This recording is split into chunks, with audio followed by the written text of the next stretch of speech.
Здравейте, приятели! Отново сте с Nuclear Programming. Днес ще говорим за една скрита програмка в Windows 7. С тази програма лесно и бързо можете да помогнете на приятел. Също така става и за обучение. Програмата се намира лесно, като напишете в старт менюто PSR и излиза отгоре. Ето я. Това е инструмент за записване на стъпки. Ето, както виждате, това е самата програма. Не е кой знае какво на пръв поглед. Ето, от тук се пуска. Когато я пуснете,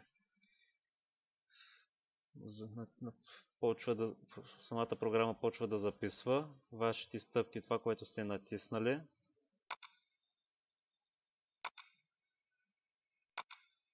И така, докато накрая не свършите, не спрете. След това програмата пита къде искате да го запаметите файла.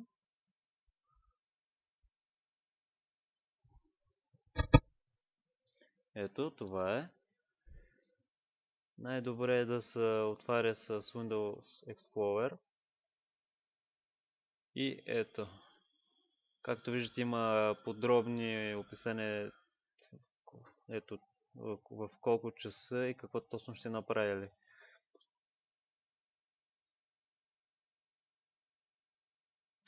Това е много добра програма. Бях така приятно изненадан от нея, когато за пръв път пробвах. Даже бих ви казал, че случайно бях я намерил. И аз не знам как точно попаднах на нея, но както попаднах на нея, наистина много ми хареса и ви я препоръчвам. Така, общо взето, това е програмата.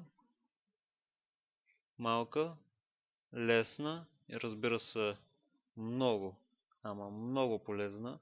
Приятели, това беше от мен. Надявам се, че ви е харесало и ако е така, коментирайте.